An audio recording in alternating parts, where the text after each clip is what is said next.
I think we all want survival mode to come as soon as possible, but there's a problem.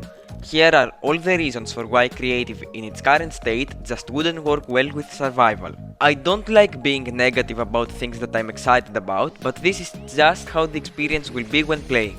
Let's start with the actual gameplay first. Look at all of the survival maps that are currently in the game. They all have something in common. To actually qualify, you have to keep moving and keep jumping. And the reason for that is that all survival rounds that are in the game have moving platforms and things that make it impossible for you to stand still for more than 8 seconds.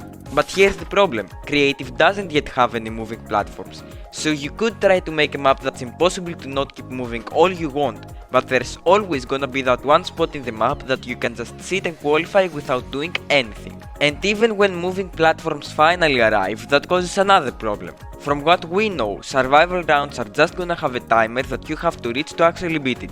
Unity rounds have something else that also makes this a non-existent problem. Moving platforms have to progressively get harder to stand on. Let's take the swiveler for example.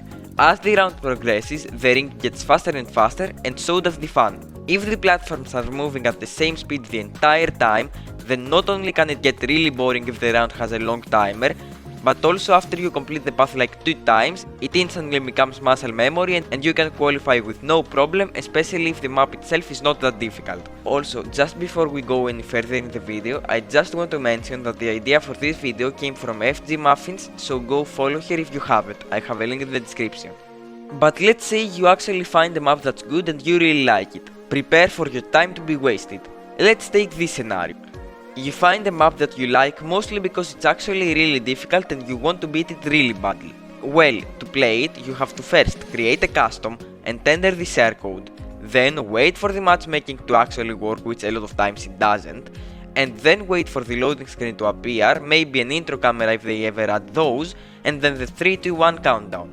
But because the map is so difficult to complete, you fell in the slime instantly. So now you have to do this all again, not to mention the elimination screen and what happens after that, just to play for 15 seconds. It's just boring to do. Compare this to Fortnite for example. When you lose in a creative map there, the round automatically ends and without you having to do anything, a new round starts automatically within like 5 seconds.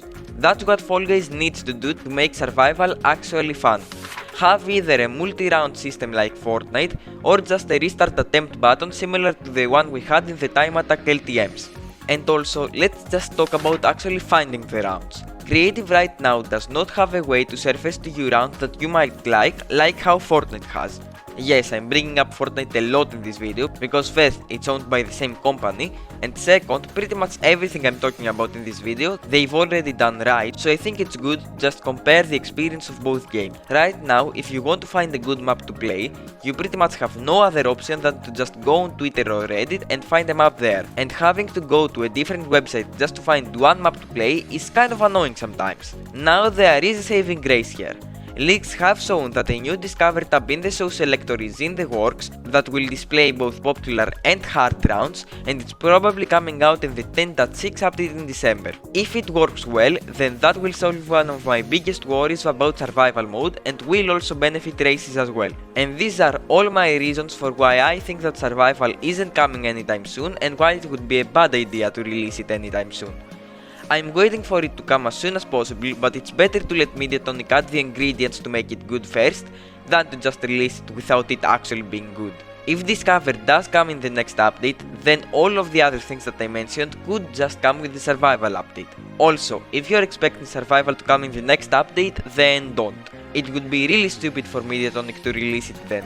I'd expect survival to release sometime in early 2024, maybe January or February. And if you want to know everything about the recent 2-lap update, then watch this video here and also subscribe.